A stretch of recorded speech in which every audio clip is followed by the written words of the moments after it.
Welcome to Brands on Tap, featuring trademark applications from the United States Patent and Trademark Office on September 14th. Starting with Officer Down in connection with charitable fundraising, an organization out of Las Vegas that started a crowdfunding campaign website for law enforcement, families, and those that support them in categories such as the fallen, injured or wounded, family or personal needs, even canine.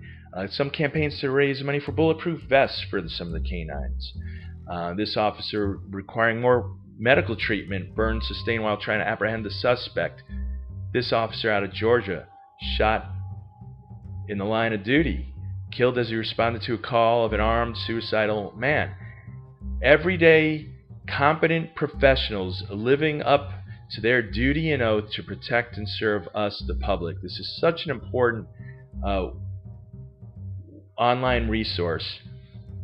But I think it's harder for the public to appreciate how important this is in light of the news headlines in the last year or two. And some of those headlines have to do with the militarization of the police as a result of the military surplus program. There's $500 million a year of military surplus equipment trickling down to police stations and campus police. We're talking grenade launchers, all sorts of tactical trucks. Does campus police really need 12 M16s? Does this small Georgia town really, of 8,500 people, really need a SWAT tank? You couple that with cell phones in a post 9/11 Big Brother world. The conversation that this is really about is incompetence.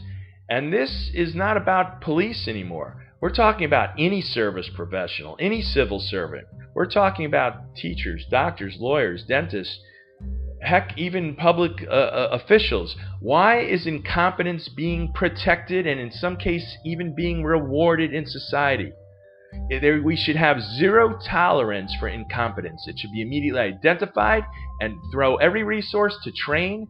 But at the end of the day, the brotherhoods, the unions, and those, it's nature to want to protect your own, but you can only go so far. You cannot protect everyone. The bottom 1%, after everything tried, have to be let go. Because at the end of the day, there are some cops that would probably be better teachers, and there are some teachers that would probably be better cops.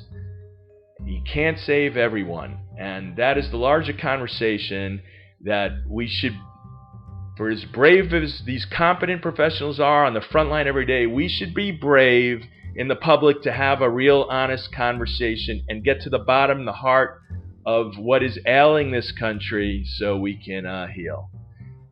Pardon the additional commentary there. Touchy subject. Speaking of duty and oath, Robert Florence filed for trademark called Guardians of the Oath, and this is in connection with Association Services by Assistance Group, promoting the interests of anyone who takes an oath to uphold and defend the Constitution of the United States by advocating its members disregard any order they receive that they believe violates the U.S. Constitution. Here's a look at their website, the Guardians of the Oath. Their motto: we guard their backs because they stand with the people, not the government. And here's a close look at Bobby, a message as one of the co-founders. He describes the group as a get off your butt and help save America kind of group, with the belief that our nation is in great peril from an ever-encroaching federal government that will continue to consume as much of our money, property, and liberty as we will tolerate. And your patriot friend seems to have some association with SoCal state militia. And with respect to the beliefs of what is any violations of the U.S. Constitution, seems to be expressed in 10 orders that the Guardians of the Oath would not obey. Speaking of government possibly getting too much in your business, we have My USPS Mail filed by the United States Postal Service, published today. They already use My USPS to track packages and manage shipping. They lose near $5 billion a year, $47 billion lost in the last decade. So they're looking for new means of revenue. And they may have found it because USPS Mail is in connection with computer software for providing email previews of the physical mail, including advertising materials. And that software can be used for the electronic ordering of the goods and services in connection with the previews that have the advertisements. Is that a long-winded way of saying they're going to just attach advertising to emails and give you an excuse to send you emails for tracking packages, or a step further of letting you know of a package because they took a picture of the outside of the box, something you might not even know is coming, having a preview or a heads up? What does preview mean? Are they digging in and actually guessing the contents of your package or connecting the advertising to the content?